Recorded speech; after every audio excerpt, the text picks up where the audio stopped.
by them. The men's and women's restrooms are available to the right through these doors in the education part of the building, and our wheelchair accessible restroom is through this door here to my left. This evening, Burke's Books is here to sell books written by Dr. Davis, and the Mid-South Peace and Justice Center is selling t-shirts and posters that you can have Dr. Davis sign at the event at the end of the evening. They are located in this back corner as well. I would also like to let you know, if you have hearing problems, that there are headsets available. Ms. Hicks has one raised up by the sound deck. You're welcome to get a headset if you're having trouble hearing the audio right now. We'll also be live streaming this event on Facebook, so if you want to hop on your phone and let your friends know on social media that they can tune in and hear Dr. Davis live as well, you are welcome to do that. All right, that takes care of our housekeeping items. The Mid-South Peace and Justice Center was formed on January 15th, 1982, and that was the birthday of Dr. Martin Luther King Jr., and that holds special significance for the center because the founders felt that they had a special responsibility as Memphians to continue his work in nonviolence and also his policy vision. And so I would like we have two founders, I believe, that are here with us tonight. And so I'd like to introduce them. If they could stand or wave, we would like to honor them and their legacy through the center. The first is Miss Mary Ruth Robinson. You can wave.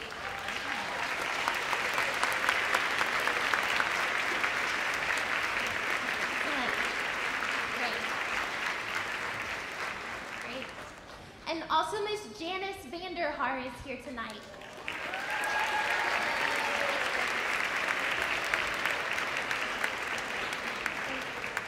We are grateful for them and the vision that they had.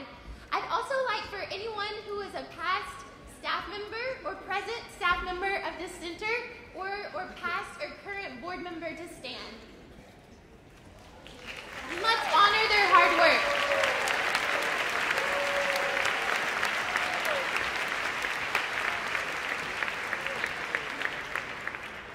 The center has always been grounded in nonviolent social change theory, and the peace work that they initially started with in the early 80s was to take action against U.S. violence abroad.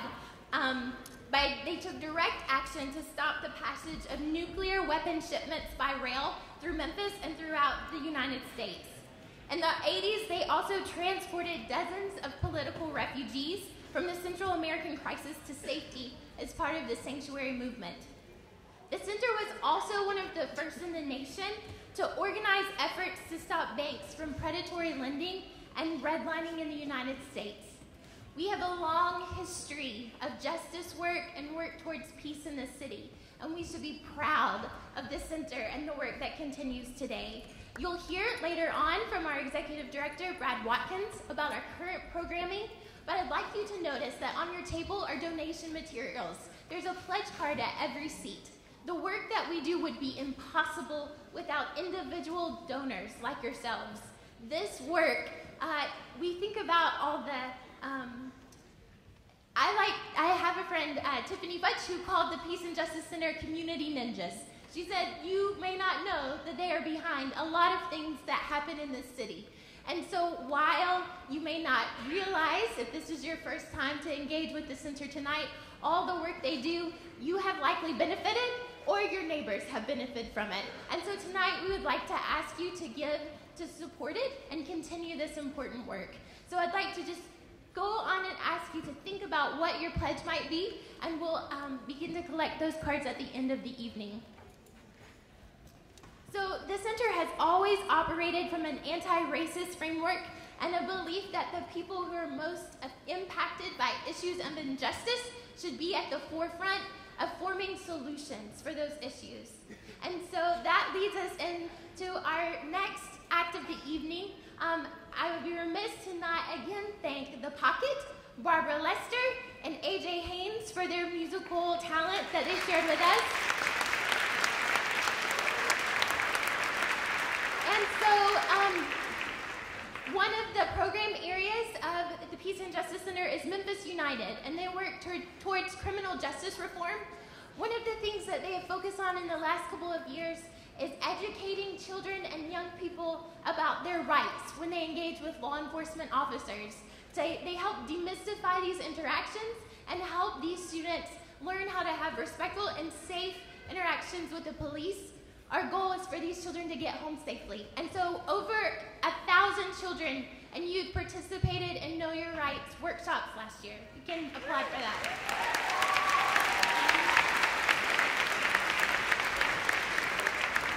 Some of the students have written a rap song to help other students begin to remember what their rights are in those situations. And so I'd like to welcome to the stage Reggie Hawkins and Spencer Henderson. They are students from Melrose High School, and they have been a great asset to our Know Your Rights Theater.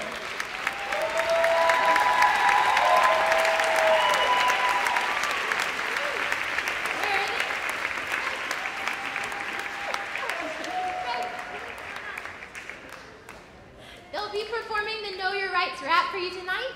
Again, we are grateful you are here, and it is our sincere hope that you enjoy this evening. Thank you.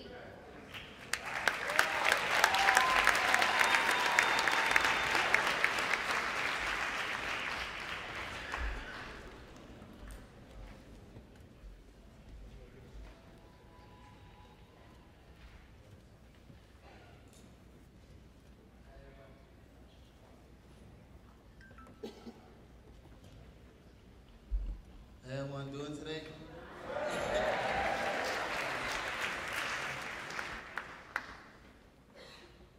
This is Reggie, and I'm Spencer. We're from a group called Speak. And, we're going to try to interact with our song. When my friend Reggie pointed at y'all, we want y'all to say Black Lives Matter. Okay, so we gonna try it one time. I'm gonna say 1, 2, 3, and y'all say Black Lives Matter. When I point to y'all, y'all say Black Lives Matter, okay? All right. 1, 2, 3.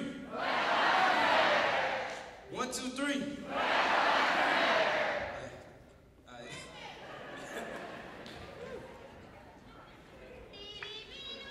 Yeah!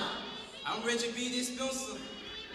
Shout out to Missed Out Justice Center. Let go! Shout out to Dr. Davis and everybody else in the building. Shout out to Mirror Road 2K17. Let's get it! Never call them, but they pop up too intimidate. What you doing? Know your rights, the boys in blue will come and seal your face. Bye-bye! 911, hey, Follow! know your rights, hey, Let go! 911, stay on top and keep your people safe. Yeah! Never call them, but they pop up too intimidate. What you doing? Know your rights, the boys in blue will come and seal your face. Bye-bye! 911, hey, Let go! know your rights, hey, Okay! 911, stay on top and keep your people safe. Yeah! I have the right to remain silent, so why so violent? Black Lives Matter. Why every lie gotta hear us die, another person dying? Black Lives Matter. I never get attention, you never get sympathy, we are the enemy. Black Lives Matter. We're coming to say we're love, respect, love, no, say man.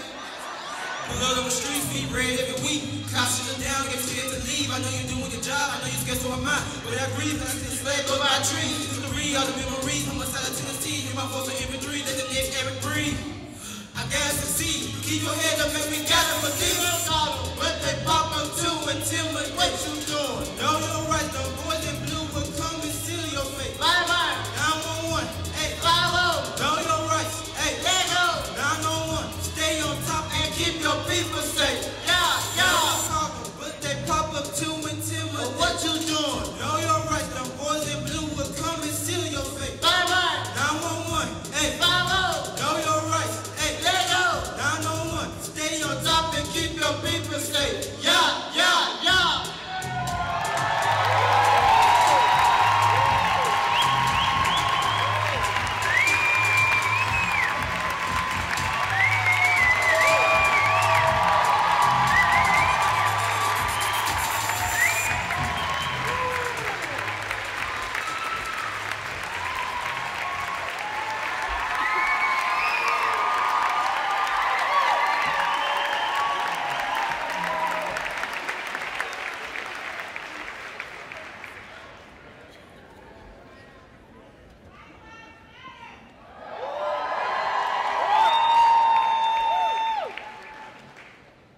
Good evening. That's right. I'm going to start singing in a minute now. Clear this place out quick. Good evening. My name is Brad Watkins, and for the past...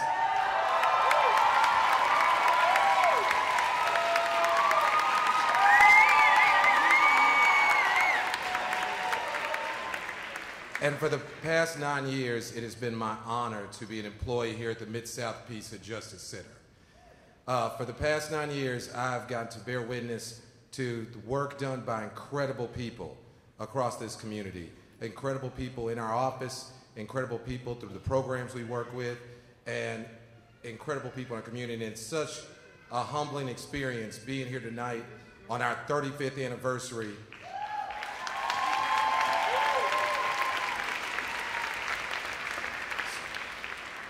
Looking out at all those familiar faces of old friends and new ones over these years and through broad fields of work. You know, Meredith, our board chair, was mentioning earlier about some of our founders being here. And the thing to understand is when an organization exists for 35 years, it grows, it changes, it evolves, it mutates. And so you could look at the work of the center back in the 80s where they were doing pioneering work with stopping the white train, with the Central American Task Force, with anti-apartheid and anti-nuclear work, to the work that came later with Hubert Van Tol and people like Terry Moon when they fought reverse redlining in African-American neighborhoods in this city. It came later when Rita Harris, our former executive director, was talking about and fighting against environmental racism when most of us did not know what that term meant. And so, as always with all things, our founders wisely chose to found this organization on the birthday of Dr. King, recognizing that while we do have, as Memphians, a special responsibility, all of us who do this work, all of us who are out in the community, regardless of how you do it, whether we're talking about the activists or the advocates, or whether we're talking about the real foot soldiers of the movement, which is teachers, who are doing it every day, to those who write, that we all stand on the shoulders of giants. Everything that we all do is possible because someone before us blazed a trail or a path, or learned a way, or made a mistake, and taught us how to do things. And so, you know, you always get in trouble. Jacob used to warn me, you always get in trouble when you get up there and you start thanking people. But I'm going to try to do the best I can to thank a large number of people in a short period of time. And I want to start with our incredible board. And I want to start off with two of our members of our board who are departing. One is Chris Martin, who became our board chair 2 years ago. He stepped up under not optimal conditions. And thanks to his leadership and support, this organization has been able to remain strong. I want to thank you, Chris. And I want to thank you for the work that you're doing, as you take that work into the public defender's office, working with juvenile court, making sure that our kids are not part of the school to prison pipeline. That's activism in action. So,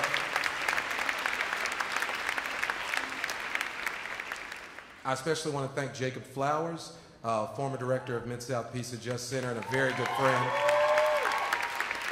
He's running around here somewhere.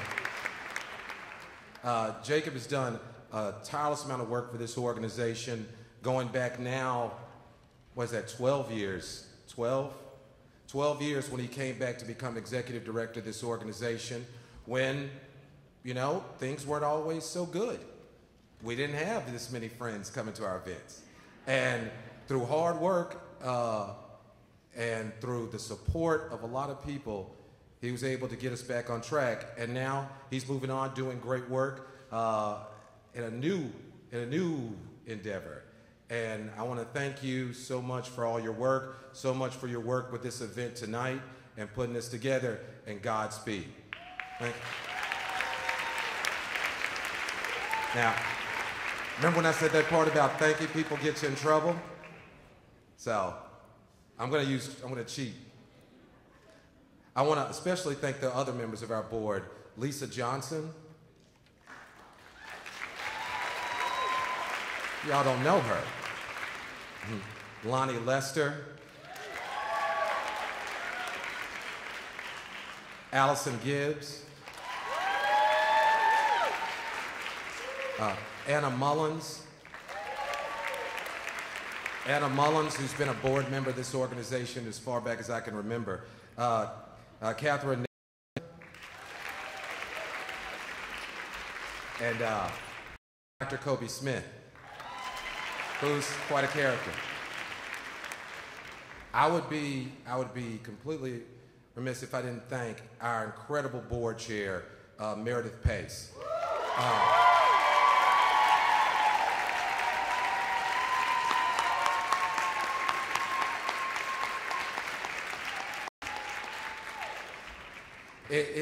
It's rare in life when someone as cynical as me can meet someone, you know, who just bugs me from being so good. I'm just like what is the deal, man? Cursor, anything. But Meredith, I want to thank you so much. Everything that we've been able to do this past year has been possible in no small part through your efforts and your tireless support.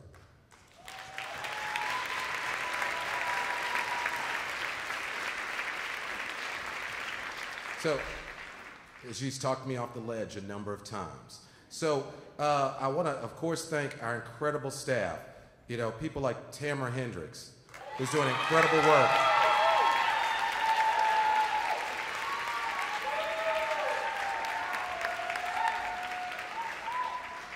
And the work she does with Homeless Organized for Power and Equality.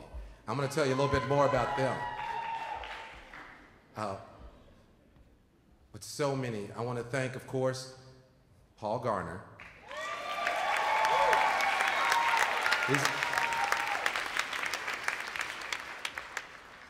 You're my brother and a real true friend and one of the hardest working people I've ever met.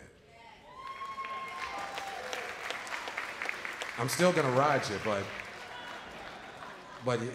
but you need to know what a great boon you've been and are to this organization and to the work we do. You know, now it's sometimes with the work, sometimes people's work is very visual, and sometimes there's work that you don't see as much, but that doesn't mean it isn't there. And I want to talk about my good friend Ashley Caldwell, who has done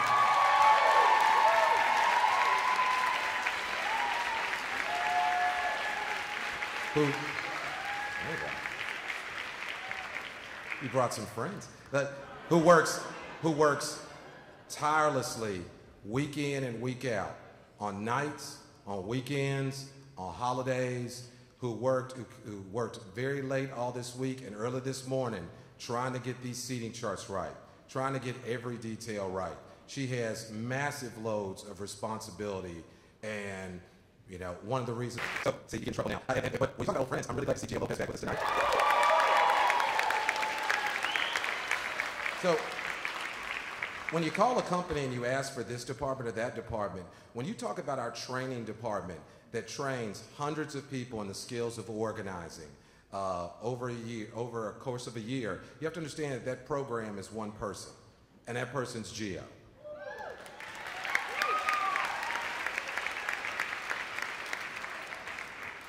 We've missed you so much, Gio. She's been a little busy with another project she's been working on. We're hoping to get her back in the office, and we're hoping we'll get another intern out of it. So, thank you so much, Gio. You are an irreplaceable part of this organization and what we do. So, I also want to thank Bennett Foster. Where is he? He should be easy to spot. It's very rare that you meet someone of complete sincerity and a genuine nature, and a tireless worker and a loyal friend. And thank you for all your years of service, Bennett. And now Bennett's doing that work at the working law firm, helping people get connected to their legal rights. So, change of venue, same struggle.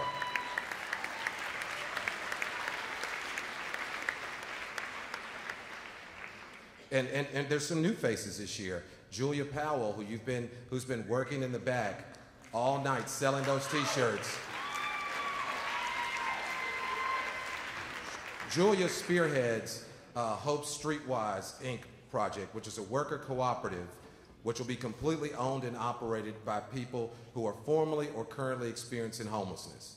Julia's been working tirelessly with this group since the inception of the idea, and now she's going to be working with them to take that final step to launch this business. So, I know some of you buy T-shirts.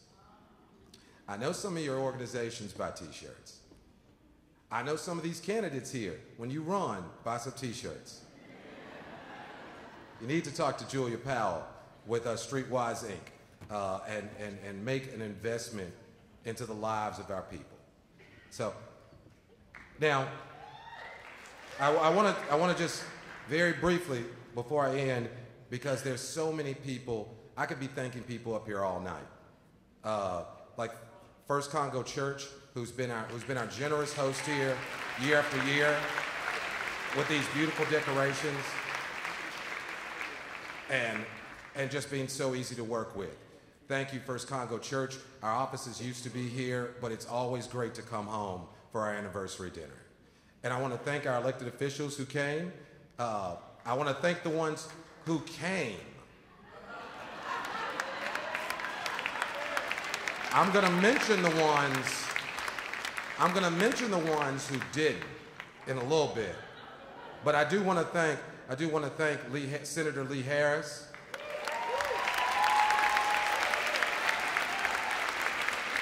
Who was our ally with public transit on the council and is a great voice for Memphis in the state assembly. You have a tougher job than I do. And I want to thank Commissioner Eddie Jones, who's not only serves this community with code enforcement, but also on our county commission and really helped us put the screws to some slumlords last year. I'm looking forward to this year. And I want to thank our very old friend, Congressman Steve Cohen.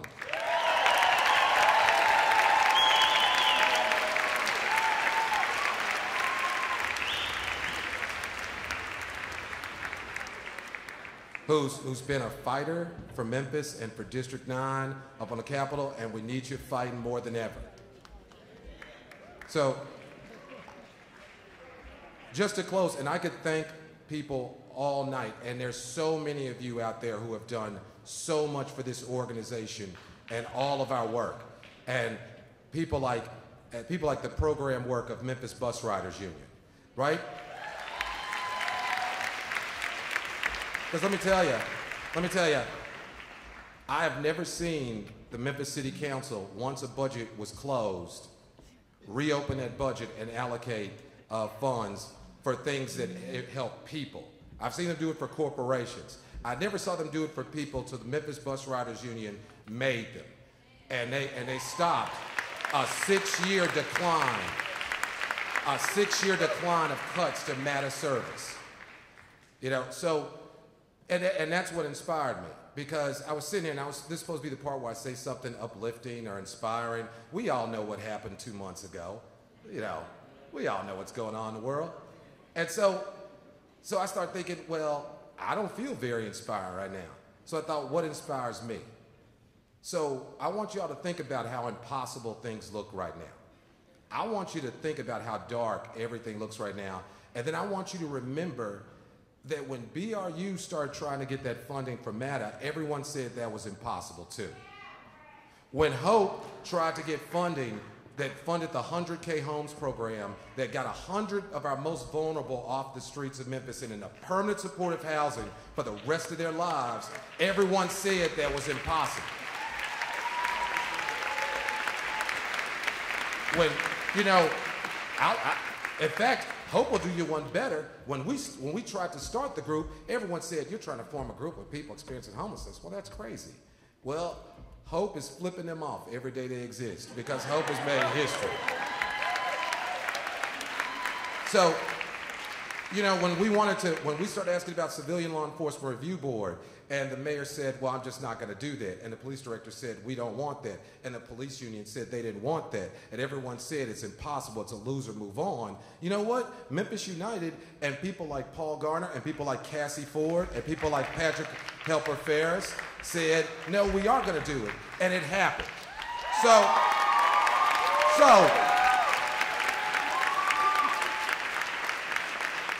bring on the impossible. Because we do that every single day in this office. This organization, we shouldn't even be open anymore by the way fundraising happens, by the way grant process works with C3s. We shouldn't even exist, but we're here for 35 years. 35 years.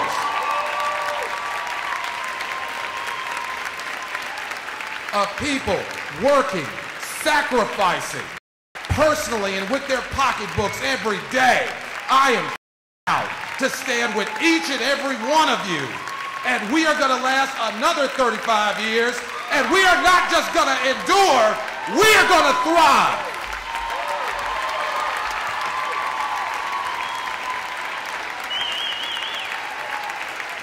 Bring on impossible.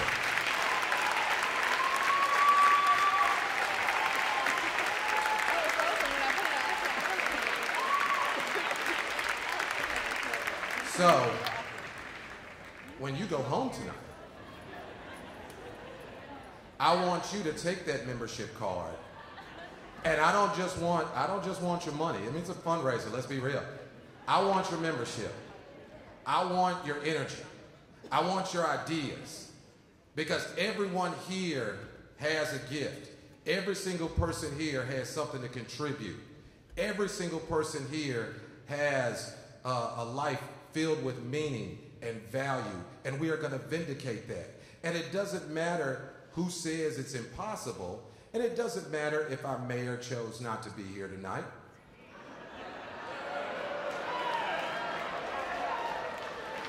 Our city mayor. It doesn't matter. Because we're either going to get, and I say this with respect, Mr. Mayor, you decide when it's over. The people can get justice from this administration, or we will surely get it from the next. So, now,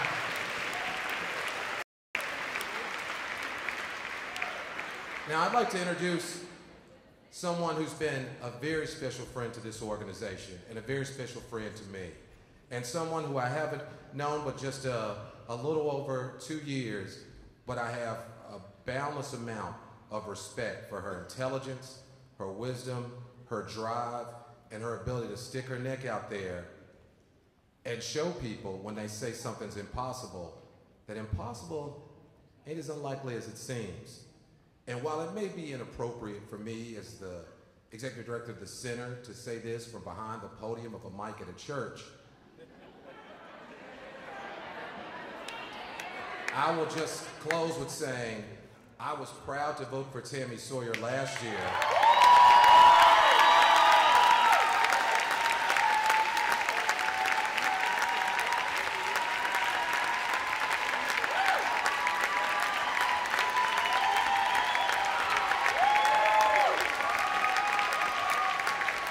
And I'll be twice as proud to vote for her again.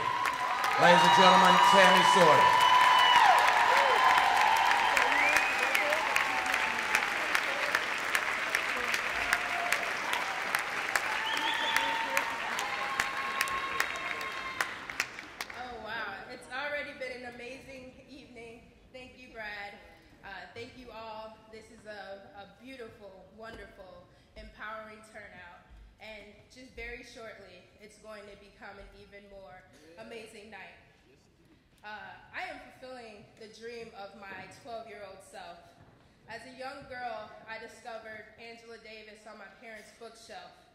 There were many things I didn't understand in her autobiography at that age, but I read it over and over again, my eyes opening more with each reading.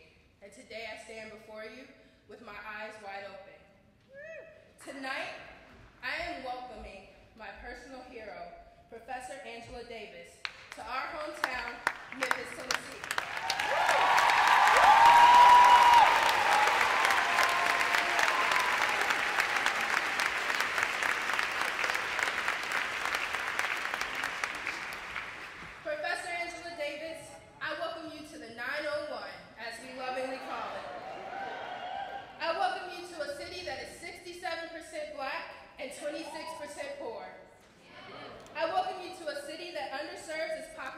with inadequate transportation and underfunded education. I welcome you to a city that celebrates the grit and grind of its NBA team, but ignores the grit and grind of its neighbors.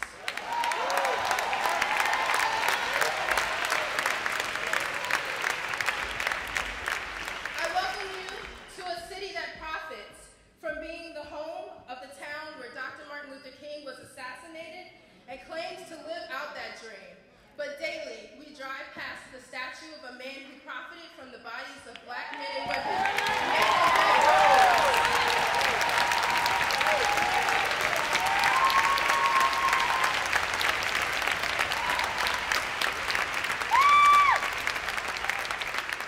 Dr. Davis, I welcome you to a city that maintains the highest rate of STDs and HIV in the state of Tennessee. And just this week, our county commissioners delayed funding to play their own political games. But in the midst of all of this, Dr. Davis, I welcome you to this room. A true representation of Memphis's grit and grind.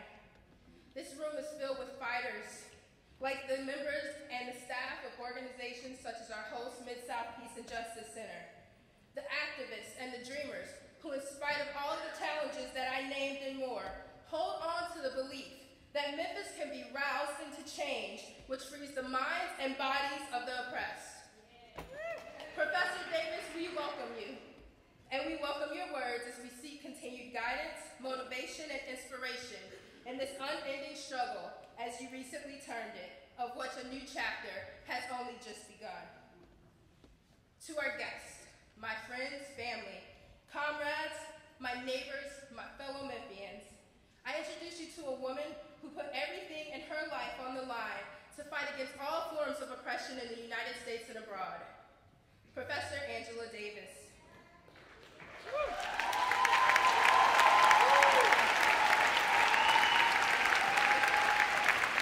Professor Davis' political activism began when she was a youngster in Birmingham, Alabama, and continued through her high school years in New York. But it was not until 1969 that she came to national attention after being removed from her tenureship at UCLA as a result of her social activism and her membership in the Communist Party. In 1970, she was placed on the FBI's 10 most wanted list on false charges and was the subject of an intense police search that drove her underground and culminated in one of the most famous trials in recent U.S. history. Free Angela Davis. This campaign was organized and led to her acquittal in 1972. Professor Davis's long-standing commitment to prisoners' rights dates back to her involvement in the campaign to free the Soledad brothers, which led to her own arrest and imprisonment. Today, she is a powerful advocate of prison abolition and has developed a powerful critique of racism in the criminal justice system. During the last 25 years, Professor Davis has lectured in all 50 United States, as well as in Africa, Europe, and the Caribbean, and the former Soviet Union.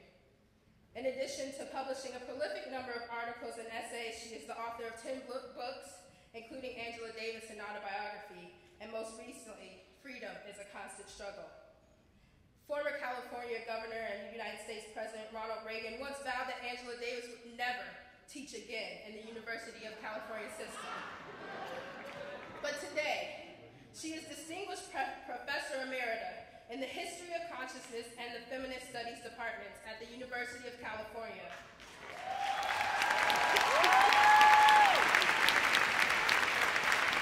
In 1994, she received the distinguished honor of an appointment of the University of California Presidential Chair in African American and Feminist Studies. Professor Davis is the embodiment of perseverance and strength. A reminder that when we are ready to put down the hoe, there is always a road to go. Through her continued work and activism, Professor Davis has inspired many generations. She has inspired all of you. She has inspired me. We have the great honor of inhaling and meditating on her words tonight. Let us receive her with open ears, eyes, and hearts, and walk away strengthened for the fight, recognizing that freedom is a constant struggle. Memphis, please join me in welcoming Professor Angela Davis.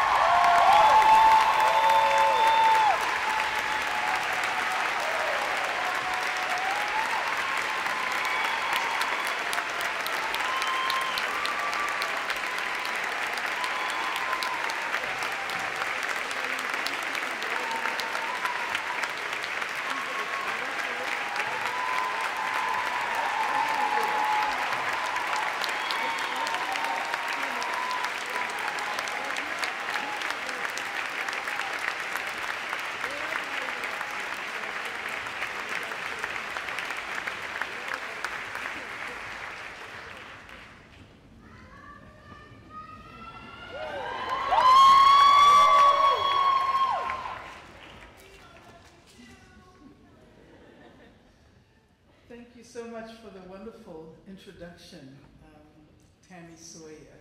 You know, before I begin, I want to pay tribute to the indigenous people on whose land we gather this evening.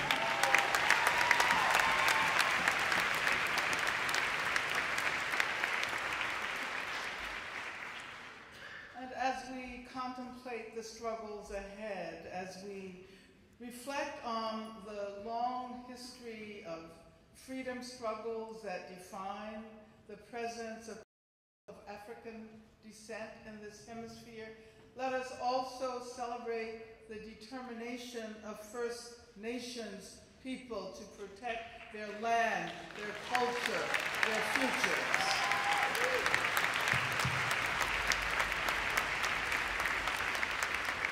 And so we stand together with the Standing Rock Sioux in defense of their land, in defense of their water, in defense of their people. It's really great to be here in Memphis once again. Memphis, the site of historical struggles and historical tragedies. Memphis, the home of contemporary struggles for social justice, and most importantly, the home of the Mid-South Peace and Justice Center. And so I thank the Mid-South Center for Peace and Justice for inviting me to speak on this occasion of the 35th anniversary of your organization. The work that you encourage, the work that you support, the work that you do is precisely the work that we need to accelerate over the coming period. And as we embark upon a new era in our history, let us recall that so much of what is important, so much of what has actually acquired historical significance has been achieved through mass struggle. When we campaigned during the 1970s and the 1980s to celebrate Dr. King's birthday, and of course, the campaign began immediately after his assassination in this city. Many people think that Stevie Wonder's song "Happy Birthday" was the beginning of the campaign, but actually that was the peak of the mobilizing in favor of a holiday to be observed on the birthday of Dr. King. And of course, it was finally officially observed on January 20th, 1986. But who could have predicted how important this celebration would become and how much we would need it in 2017? How it would inspire us to make it through the next 4 years. And this is, I think, a powerful example of the way we live our histories and how their meanings are transformed based on the demands of the present. You know, over the last 3 decades that we have officially observed Dr. King's birthday, I've worried that it will become simply another occasion for the announcement of retail sales. And of course we do have that. You know, Macy's has its Martin Luther King Day weekend sales or whatever.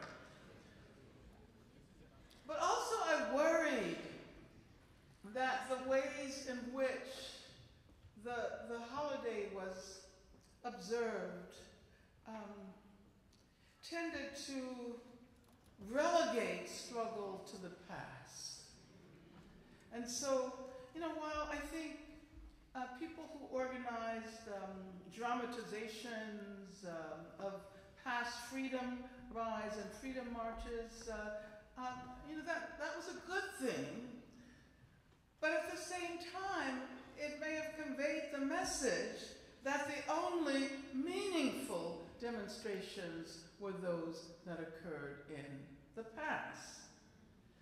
But certainly during the last 4 years, since we rose up in protest of the killing of Trayvon Martin in 2012, the sense of the need for mass movements has allowed us to understand how we must make this holiday a contemporary celebration. And so if one thinks about all of the movements that have emerged over the last period, the movement for prison abolition, and I don't simply say against mass incarceration, I say prison abolition.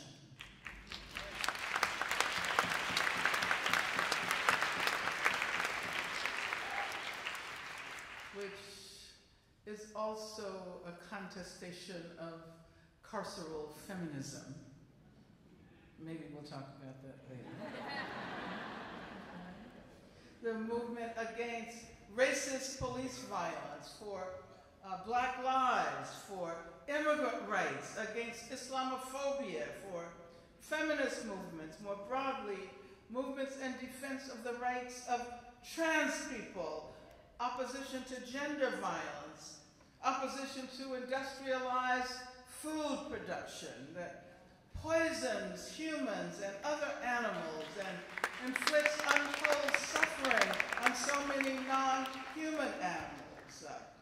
Opposition to oil pipelines, especially the Dakota Access Pipeline. Student struggles, especially for accessible education. And accessible education means free education. Free education. Free public education.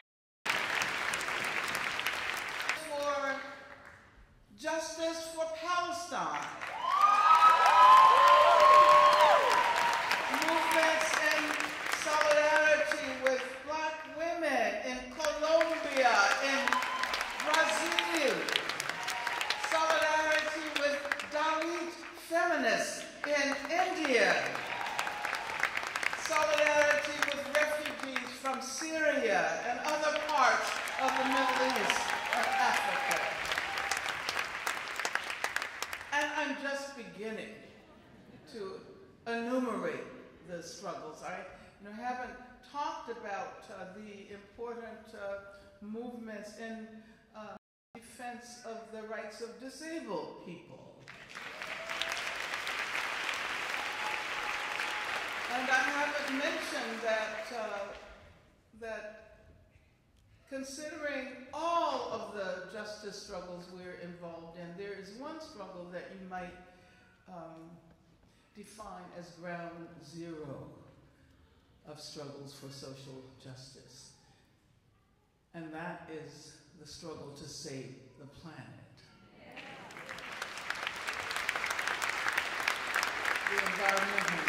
The environmental justice. We draw sustenance and encouragement from the history of struggles for social justice, because what was once proclaimed as the advent of a post-racial era. Do you remember? Not very long ago. And it's interesting, isn't it, that turned out to mark the beginning of a new militancy and a recognition of structural racism. And a new approach to struggles for justice that recognizes the intersectionality of all of our struggles.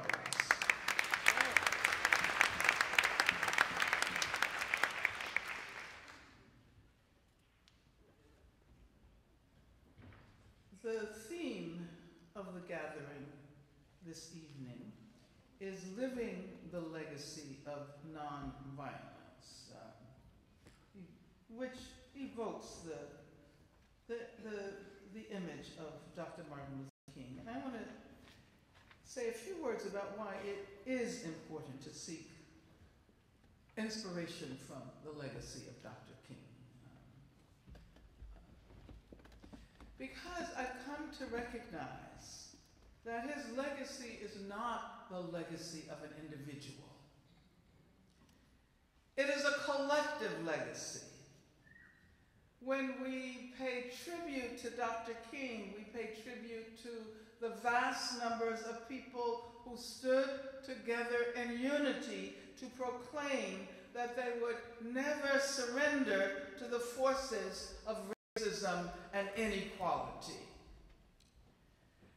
And if we understand this legacy, we recognize that it is not only a recognition of those whose names have been neglected by the historians, and it is a recognition of those who have been, you might say, doubly or even triply rendered invisible, of those who official historians have not seen fit to recognize because they are poor, because they are black, because they are women. This is the legacy we celebrate.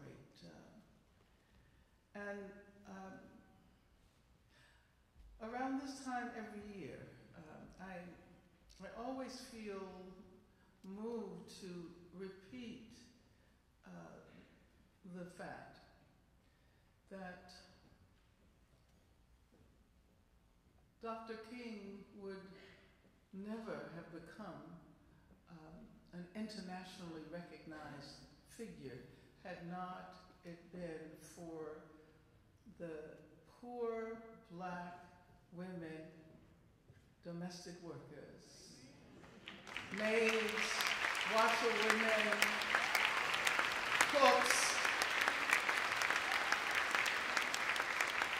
who refused to ride the bus. It was because of them that the Montgomery bus boycott was successful. And it's because of them that we gather in this way this evening. So we celebrate the legacy of Dr. King, but in doing so, we celebrate our own potential as agents of history in a collective quest for freedom at a time when the forces of capitalism, fueled as they are by racism and heteropatriarchy, threaten to push us back. And thus we say, there is no way to make America great again.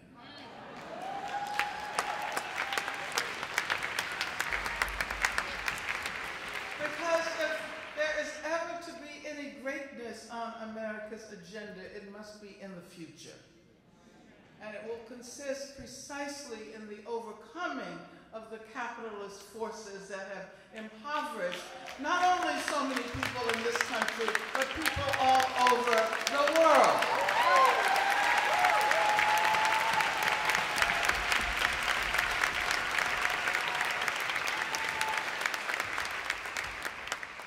And therefore, we know what we have to do, considering the person who will be occupying the White House over the next period represents precisely those forces of capitalism that have impoverished so many of the people who decided to vote for him. Because they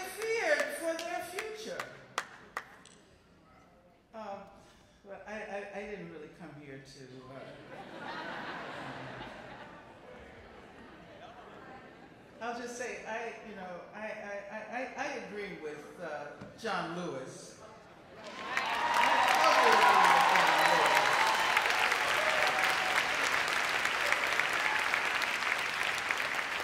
And Donald Trump is not only an illegitimate president because of what the Russians may have done, but if one considers the fact that his victory was predicated on an institution called the Electoral College, which is an institution of slavery. And it functioned precisely the way it was designed to function during slavery. It was designed to give slave states with small white populations the leverage they needed to acquire power at the national level.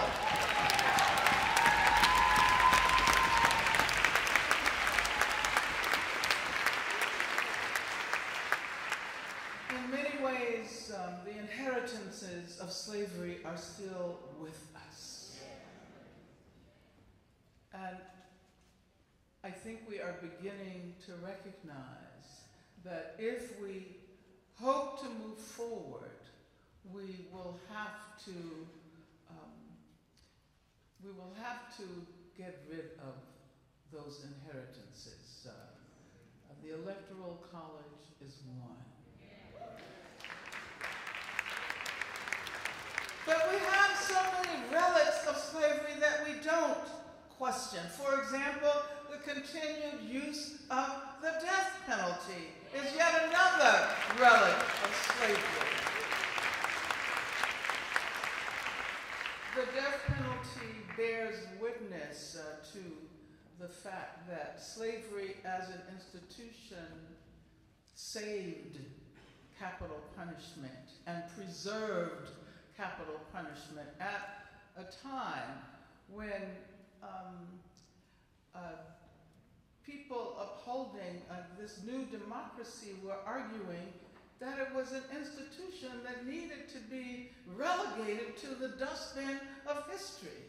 And it's interesting, isn't it, that all of the other forms of punishment that were linked to the death penalty, that is to say, forms of punishment inflicted on the body, corporal punishment, like the pillory and the stocks, and all of these were gotten rid of. But the death penalty served a very important purpose in repressing slaves who were attempting to achieve their freedom. And if you look at slave law in the various states throughout this area of the country, you will see that the reason why the U.S., an industrial democracy as it represents itself as being, is the only one in the entire world that continues to routinely use the death penalty, and that has to do with slavery.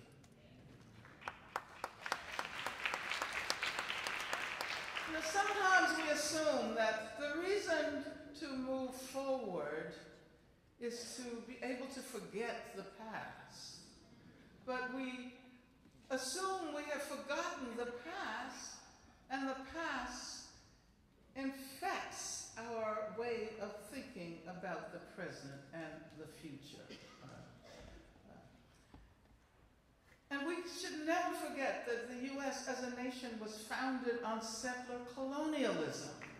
On settler colonialism and slavery. And as we talk about these historical modes of oppression, it's important to think in a more complicated way and to recognize how anti-Black and anti-Indigenous practices supported and sustained each other. Oftentimes we assume that there are these discrete histories that didn't have anything to do with each other. So this means that we have to begin to rethink the history of Black people's presence in this part of the world and understand how closely linked that history is to the history of indigenous people. And that also means that we will then more clearly recognize how important engaging in acts of contemporary solidarity can be in terms of building the kind of struggle that will allow us to envision the future. We have a lot of work ahead of us. And, you know, Donald Trump is going to move into the White House. And there are those who assume that, oh, yes, there's always been a peaceful transfer of power. And this is what we, this is how we define democracy in the U.S., the peaceful transfer of power.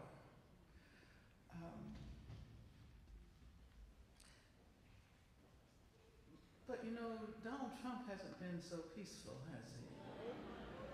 You know, particularly in the ways in which he has called for the building of a wall and repeatedly referring to Mexican immigrants as murderers and rapists. So I like the idea of living the legacy of nonviolence. But I also like Dr. King's idea of dramatizing the forms of oppression that exist and making certain that nobody can look away. So our goal is to guarantee that Donald Trump will not be able to govern comfortably.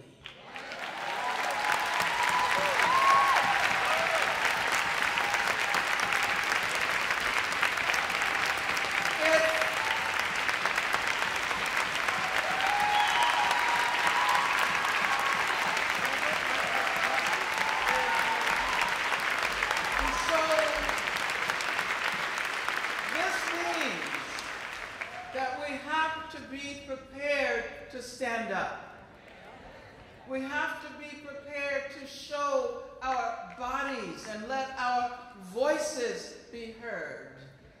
If you think you've been to a lot of demonstrations in the past, well, multiply that by 100 or 1,000 over the next period.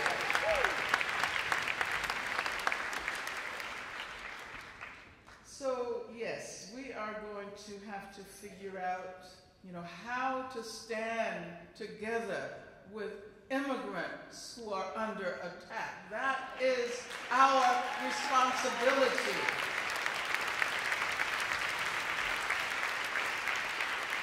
And we should recognize that the attack on immigrants is a global issue. You know, understand the connection between the attack on immigrants from Central America, from Mexico, Central America, and Haiti, and other areas of the Americas, and what is happening in Europe now. You know, immigrants from Syria, from Africa.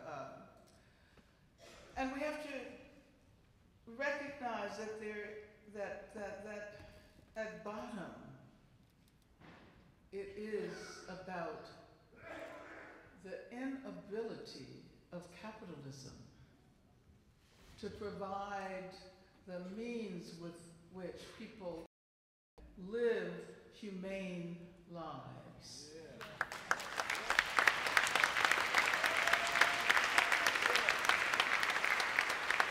This is an era, of course, in which everything has been globalized, and you're taught to praise information travels across borders so easily. Through social media, we're able to, have a community that spans continents. Capital travels across borders. And knowledge travels across borders. Products travel across borders. But what happens when people whose ability to live their lives is usurped by these movements of capital? What happens when people then feel impelled to move across borders in order to guarantee futures for themselves and their families?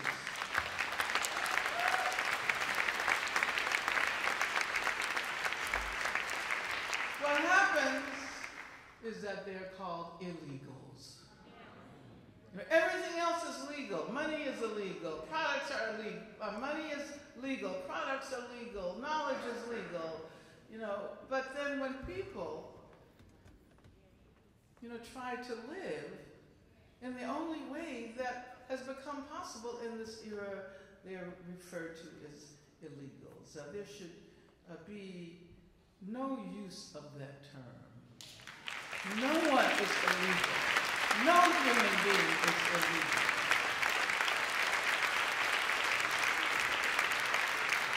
And then when we see the ideological equation of Islam and terrorism, and particularly the attacks emanating from Donald Trump against Muslims and people who look like they might want to practice Islam, because it's actually a much broader attack. And then recognizing that with respect to Islamophobia, it's women who are the first targets. It's women who are the first targets. And some of you saw that photographic image of the armed policeman on the beach in Nice, France, forcing a woman who was wearing a burkini to take off her clothes. And of course, this was barely a month after the terrible attack happened. And this woman and her desire to enjoy the beach bore responsibility for the deaths that happened in Nice on Bastille Day. There was a lot of talk about women during the election. Do you remember? And then after the election, there were those who proclaimed that even though Hillary Clinton, the woman running for office, lost, that 54% of women voted for Clinton, 42% of women voted for Donald Trump. But what is the real story behind these statistics? Sometimes statistics enlighten, but they also mask and eclipse the knowledge that they purport to present. Because even though it's true that 54% of women voted for Clinton, 53% of white women voted for Trump. And this was supposed to be the era of feminism, right? But so how do we end up with this figure of the majority of women voting against Trump? Do you understand how that happened? The majority of women voting for Clinton and not Trump. So do you understand how that happened? It happened because 94% of black women, 94% of black women voted against Donald Trump.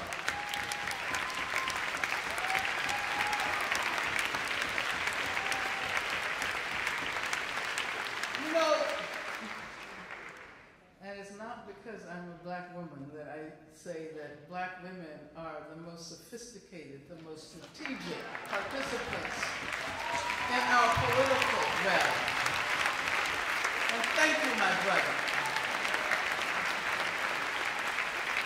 And I think that men, progressive men, should applaud that.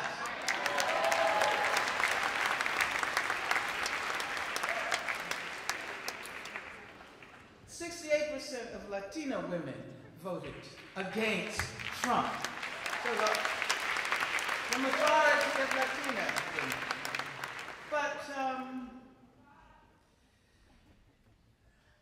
But you know, Hillary Clinton was deeply mistaken in thinking that she could use an obsolete notion of feminism. You see, you know, black women, many of those black women who voted for Hillary Clinton did not think that she was their candidate. And I'm one of them. I voted for her, but it was a strategic vote. It was a vote designed to prevent the election of Donald Trump. It wasn't a vote for Hillary Clinton. And Hillary Clinton was deeply mistaken in thinking that she could call up this obsolete notion of feminism that focuses on what you might call the categorical woman. And the categorical woman is always racialized, right? When you speak about women, you know, who are you really talking about? And it seems to me that she used this outmoded notion of feminism that revolves around white middle-class women, bourgeois women. And even the notion of shattering the glass ceiling was predicated on the assumption that she was speaking for the women who were all the way up close to the ceiling, and all they had to do was reach for it. What about all of those women below? Those are the women she should have been talking about. Those are the women she should have appealed to. And of course, she also didn't use the word capitalism. Did she use the word capitalism ever? In a critical context? Well, you know, that was you know, Bernie Sanders, and that was good. That was good that he did this radical critique of capitalism. But he didn't understand what the scholar Cedric Robinson called racial capitalism. He didn't understand that all capitalism is racial capitalism, and you cannot talk about capitalism without also talking about racism. Well, see, we have a panel coming up, so I have to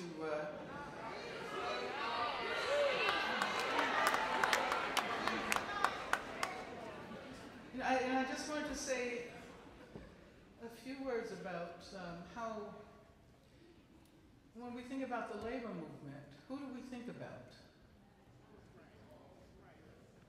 We assume that if the labor movement is ever to be revitalized, it's going to be working class men out there. And we don't realize that the world has changed. The world has changed. We've witnessed what you might call the feminization of the global workforce. Not only in terms of the women who are working, but the nature of the jobs. We're talking about domestic work. I will evoke those women back in Montgomery. We're talking about care work. We're talking about reproductive labor. And if the labor movement is ever to rise again, it has to recognize that to organize the unorganized in this day and age means to organize women. That is where the strength is going to come from.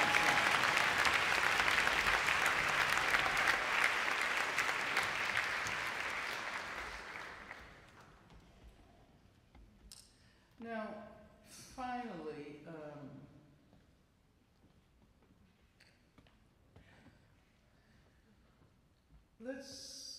let's think about how change happens, where change comes from.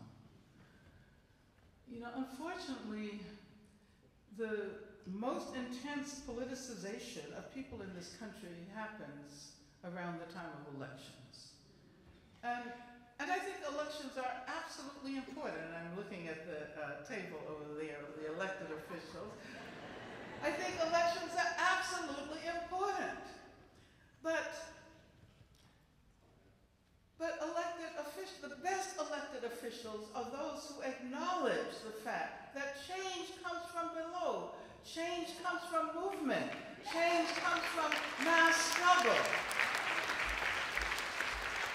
And we have to stop assuming that all we have to do is vote for the candidate who will bring change. It will never come.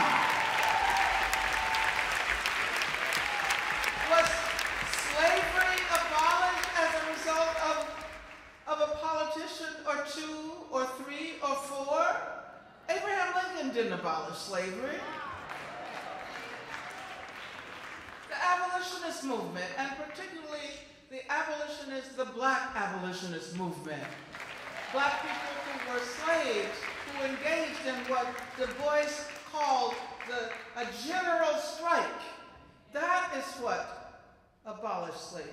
Did white women receive the vote? And I say white women because we usually hear the term in 1920 women got the vote, but it was white women who got the vote. So when white women got the vote in 1920, was that simply a result of an act of Congress? No, there was a long history of struggle. Unemployment insurance. People think of that as having come to us through the New Deal, but they don't understand that from the era of the Depression on, people were in the streets and they were marching and they had hunger marches and they, challenged the government. That's where it came from. Did black people get the vote in 1965 as a result simply of the passage of an act of Congress? So where does change come from?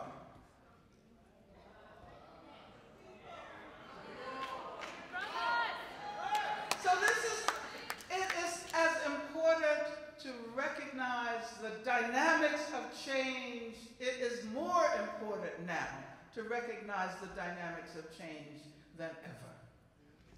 Because, otherwise we become too depressed. And I mean, it's okay to be sad, but we don't have time for a lot of that right now.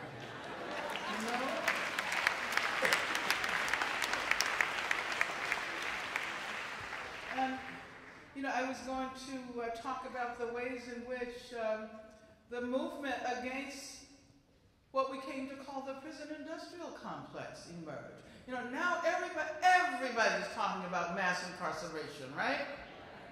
Even the conservatives. But there was a time when no one wanted to recognize what was happening in our prisons. But there were activists and artists and scholars who persevered over several decades. And now we recognize that something has to be done to remove these machines of destruction from our landscape. And it's not just about ending mass incarceration. It's about ending incarceration altogether.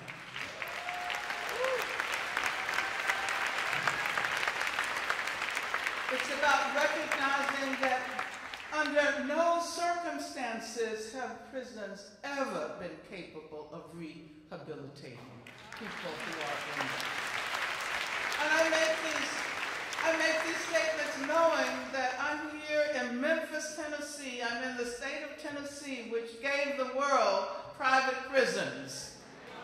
Correctional Corporation of America, and then, all of the other private prison companies. And that is connected not only to the crisis we are experiencing in the prison system, but to the detention of immigrants. As a matter of fact, the most profitable sector of the prison industrial complex at this moment is precisely the sector that produces and markets immigrant detention facilities. Now, perhaps during the question and answer period, we can delve more deeply into some of these issues. But I came here today to say that we have to be prepared to struggle over the next period. And we have to stretch our minds and stretch our bodies and our spirits and recognize that we're not just struggling for ourselves as individuals. We're not just struggling for our own families and communities. It is about the world. One of the reasons why we have so many problems in the U.S. is because we fail to recognize the extent to which we are a part of a vast network, what Dr. King called an inescapable mutuality of experiences. And that is going to be, that insight is going to be the insight that allows us to produce the kinds of communities of struggle over the next period that will allow us to get through the next 4 years. Now, when we talk about getting through the next 4 years, because Trump cannot become a two-term president. He cannot become a two-term president.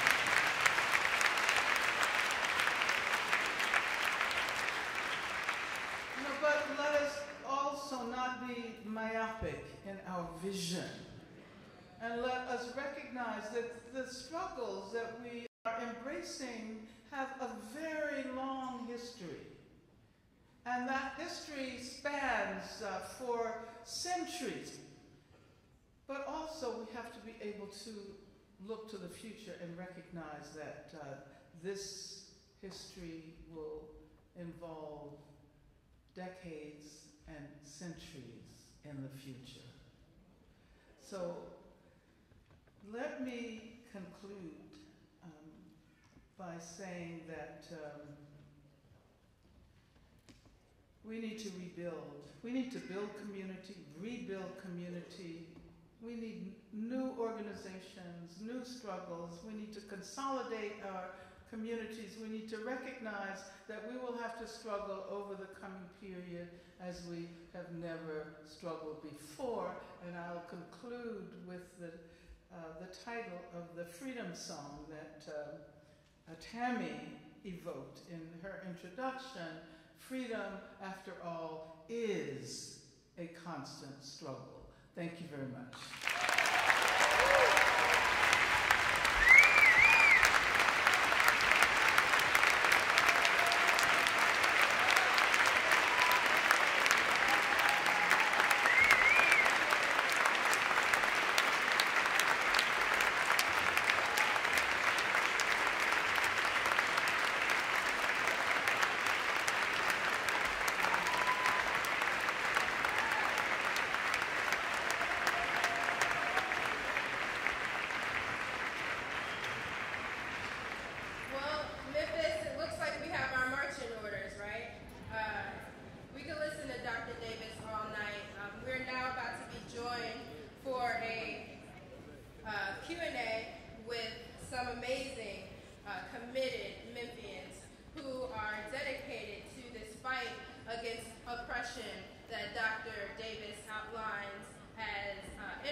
Again, my name is Jayani Webster. I'm with United Campus Workers, which is a union in Tennessee representing higher education employees. We're an affiliate of Communication Workers of America.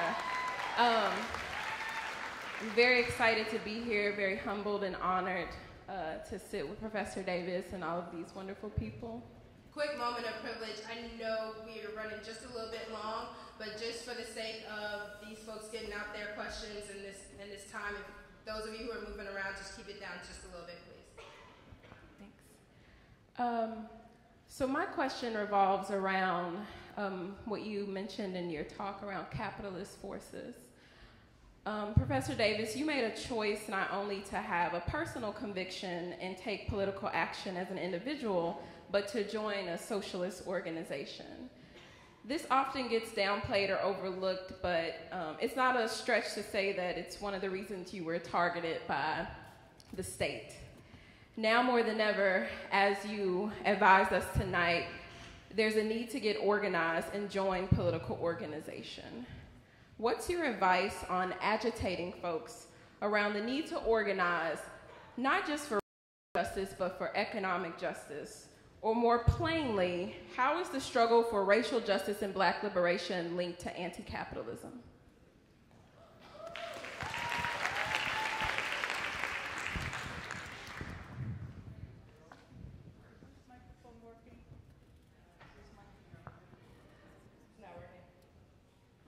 Hello?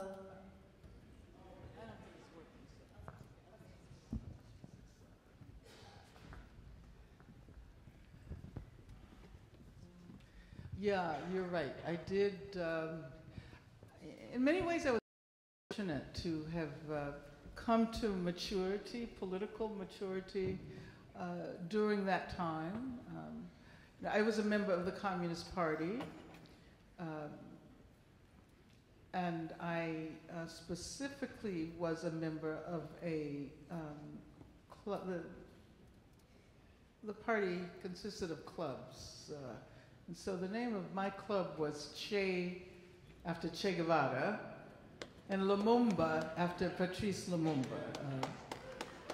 And it was a Black formation within the Communist Party, and we struggled to recognize precisely, to understand precisely what later, as I mentioned before, Cedric Robinson called racial capitalism. What is the connection between capitalism and racism? You know, one of the problems, and this problem persists to this day with analyses of capitalism, is that they're often reductionists. The assumption is that all you have to do is eliminate capitalism, and all of the other problems will be solved. And this was Bernie Sanders' challenge, I would say, the failure to recognize the degree to which racism is structurally embedded in capitalism. And sometimes I feel really nostalgic about that era because it also meant that we were connected with people all over the world, because there were communist parties in every country, and so we felt as if we were part of global struggles. And so the Cuban Revolution was our victory, and we don't have that now. We don't have that now for a number of reasons. The socialist countries that did exist, while they accomplished a great deal, they never figured out how to create, one might say, social and political democracy. They created economic democracy, and I don't think that we should forget that in socialist countries, for example, education was free and still is free in Cuba. All you have to have is the desire to learn. And healthcare is free.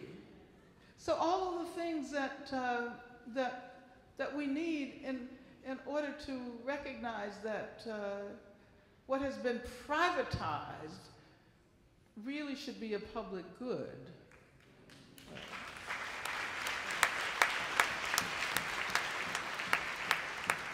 And as someone who has lived, quite a few decades now, I never imagined that I would be as old as I am.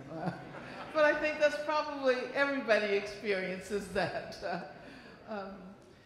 But I recognize how important it is to hold on to promises of the past, so that the dream of a socialist or communist world still exists and is more important now than ever before, because capitalism has become even more devastating than we could have imagined at that time. So I do think we have to incorporate an analysis of capitalism into our work, and recognizing that we're all influenced by capitalism. We live capitalism. Our dreams are capitalist dreams, but at the same time we have to figure out how to resist it. Because capitalism is predicated on exploitation. That is what it is all about. That is why racism has been such an integral part of the development of capitalism since the era of slavery. Industrial capitalism was founded on slavery. And the prison industrial complex is yet another way that capitalism has figured out how to profit from racism. But yeah, thank you for that question. Thank you, Jayani, for that question. We will now move on to Dr. Andre Johnson.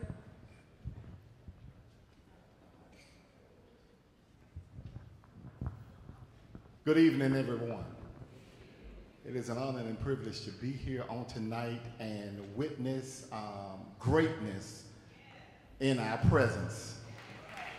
And just to be a part of this is just an honor for me. I am the Reverend Dr. Andre Johnson. I am the proud pastor of Gifts of Life Ministries and also communication professor at the University of Memphis.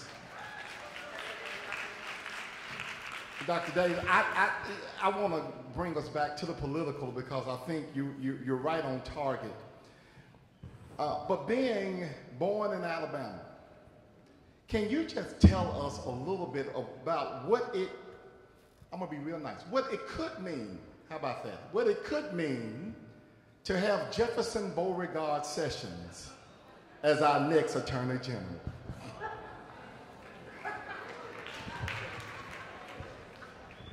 I have so many questions, but I just wanted to get that one out. You see, this is why I was emphasizing the fact that change happens not because of individuals in high places, but it happens as a result of pressure from below. And yeah, I could have never imagined that Jeff Sessions would play any major role. I mean, it's as if George Wallace has come back from the grave. That's what it feels like to me. But I think the fact that Trump appointed all of these ultra-conservative, the ambassador to Israel is someone who supports settlements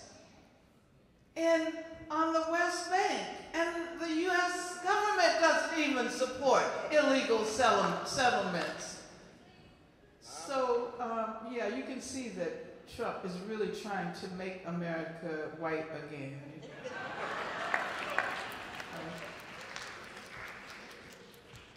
And, just as we struggled against George Wallace, and we made it very clear that he would not have the last word. He said segregation today, segregation tomorrow, segregation forever. And did we not prove him wrong? Did we not prove that he was on the wrong side of history? Thus, so is Donald Trump and his entire cabal.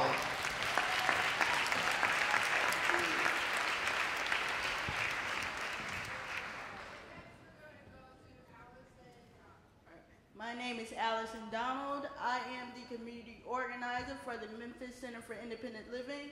I am also a proud member of ADAPT, and that is a civil rights organization for people with disabilities. We will be in front of the White House this April.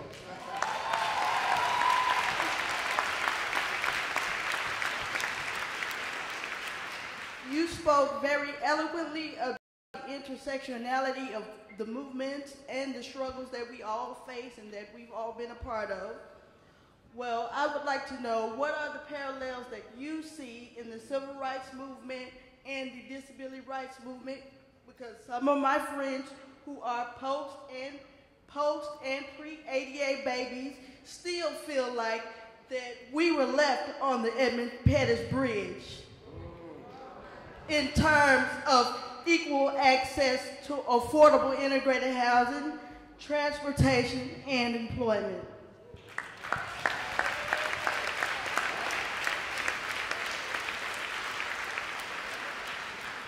And I think that you can say it much more eloquently than I can. But thank you so much for raising the issue of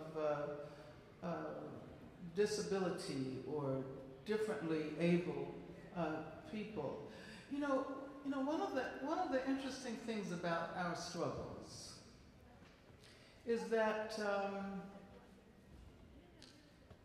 in the process of engaging in struggle around one issue, we realize how much more complicated the prospect of freedom is.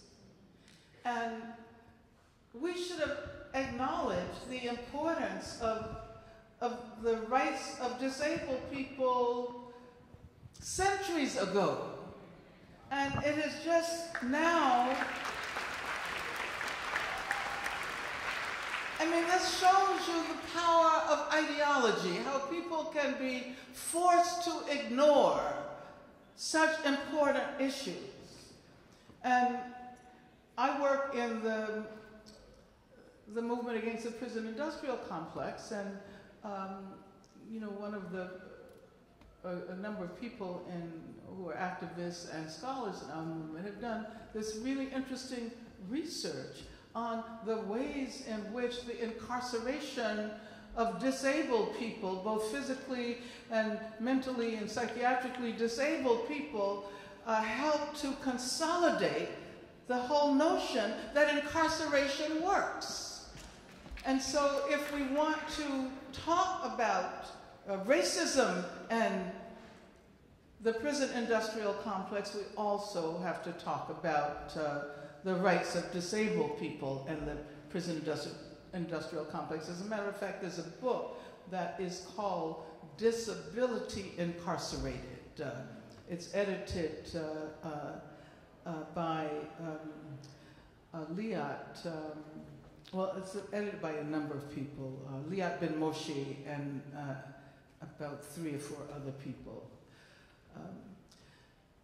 So I think we have to be thankful that now we do acknowledge the immensity of this issue. And sometimes this means that we have to go back and rethink. Some people want to keep blinders on and assume that you have your eyes on a single issue, that you can think about racism without thinking about anything else. But as a matter of fact, whenever we recognize what feminists now call intersectionality, it means that we have to rethink whole histories And we shouldn't be afraid to do that. As a matter of fact, to me, that is something that I've learned from feminism. That we rethink, reanalyze, and reimagine, what it is, what it means to be free. Because the assumption sometimes is that this person deserves to be free, but we're not even thinking about that person. And of course, the whole campaign around transgender issues that has emerged even more recently is another example of how human beings have been ideologically relegated to spaces of invisibility.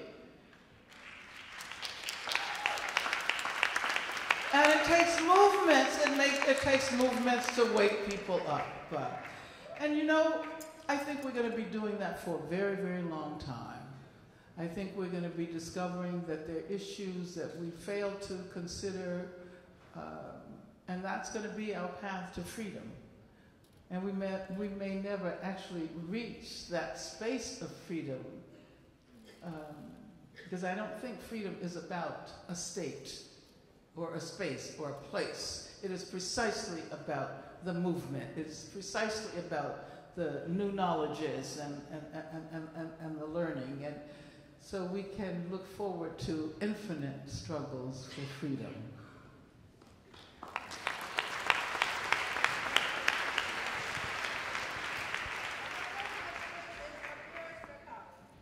Hello, Iris Mercado, she, her, hers pronouns, and I am the Education and Outreach Manager at Planned Parenthood Greater Memphis Region. And to give you an idea, our regional affiliate covers West Tennessee, the top third north part of Mississippi, and East Arkansas. So my question, which we mentioned a little bit of this earlier, thank you, Tammy. Stigma allows politicians to demonize abortion providers at the expense of our community's health and well-being. Currently, Shelby County Commission is delaying over $400,000 in HIV prevention funding to 4 community organizations because they don't want to fund Planned Parenthood's very successful and established condom distribution program called Free Condoms Memphis, freecondomsmemphis.org. So, will you speak to reproductive health and rights being used as a political football, especially as it relates to regular and systemic oppression of lower income women of color and their families? It's interesting, isn't it, that certain issues get taken up by conservative forces, and they absolutely refuse to let them go. I mean, Roe v. Wade, 1973, that was supposed to be, it was supposed to be the end of the controversy surrounding reproductive rights. But we know that even Roe v. Wade, as a Supreme Court decision, didn't address at bottom issues of poor women because it was couched in the language of privacy. What about all the women who couldn't claim privacy because they didn't even have doctors? So sometimes we have to think about these things in a more complicated way.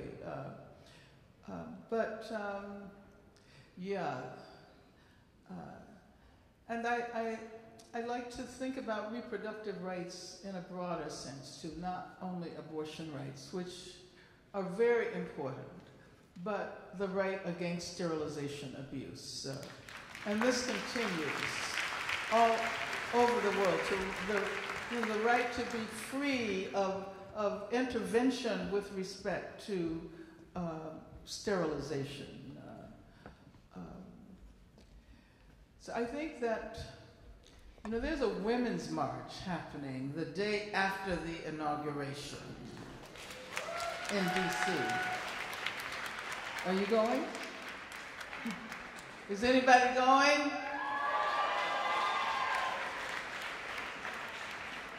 And it's a women's march, but that doesn't mean that it excludes men. So let's not think in these rigid terms. As a matter of fact, men should celebrate the fact that women are taking the lead to organize this massive resistance to the Trump administration. And so reproductive rights is going to be one of the major issues. And I can tell you that as a person who has worked around prison issues virtually all of my life now, it comes up over and over again with respect to sterilization, the refusal to allow women in prison to get abortions. These issues come up over and over again. So we really have to support Planned Parenthood and all of the organizations that are standing up for women's right to control their bodies.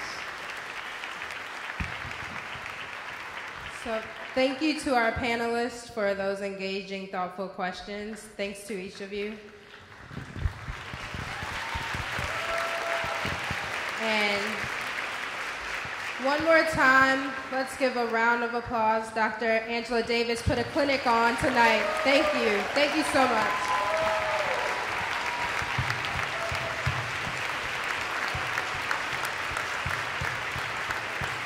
We will be escorting Dr. Davis to the book signing. If you all could hold tight in your seats while we get her around, and Brad has a final announcement.